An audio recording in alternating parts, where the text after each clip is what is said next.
I call Jami-Lee Ross. Now put.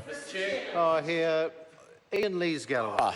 Very good. Thank you very much, Mr. Chairman. Well, we are on the title and commencement of the Social Housing Reform Transaction Mandate Bill. I think we could all come up with a range of titles for this legislation, but what essentially, what we need is a title that captures the things that this bill actually does.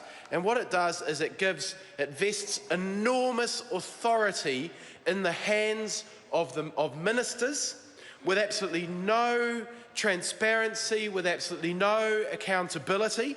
And also what it does is allows for the corporatisation of our social housing stock.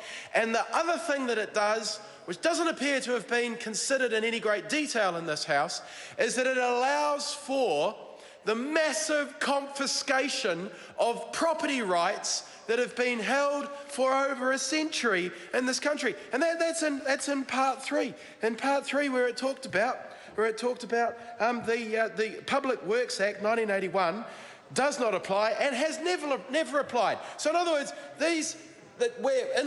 under the Public Works Act, what normally happens is that the previous owner of land that was acquired under the Public Works Act would be able to have first right of refusal if the government decided that this land was no longer going to be used for housing. That doesn't apply under this legislation. That no longer applies. So we could call this legislation, considering the title and commencement of this legislation, we could call this the most massive confiscation of property rights in New Zealand history bill.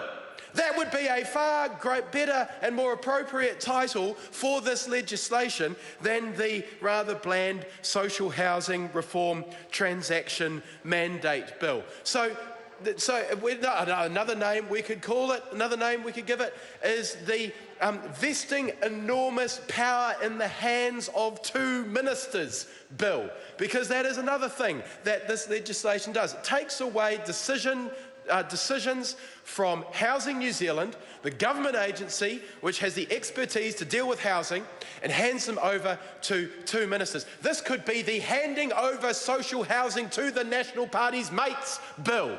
That is a far better title for this legislation, because what we've got is a piece of legislation that gives the National Party the ability to hand more of the state infrastructure to its buddies, to its rich mates, than it's already done. Think Rio Tinto, think Sky City, think Warner Brothers. Well, the next thing will be the Aussie banks, who will be able to get their hands on our social housing stock under the give the National Party's mates our social housing stock bill, which would be a far better title for this legislation than this bland title that we've got. As for the commencement date, I've got a suggestion. Never, ever allow such an ugly piece of legislation to be enacted. How about that? I propose that as an amendment. Let's never commence this legislation, because it is a land grab, because it is the corporatisation of our social housing system, because it is giving more wealth to the National Party's mates, and that wealth will come from our most vulnerable people.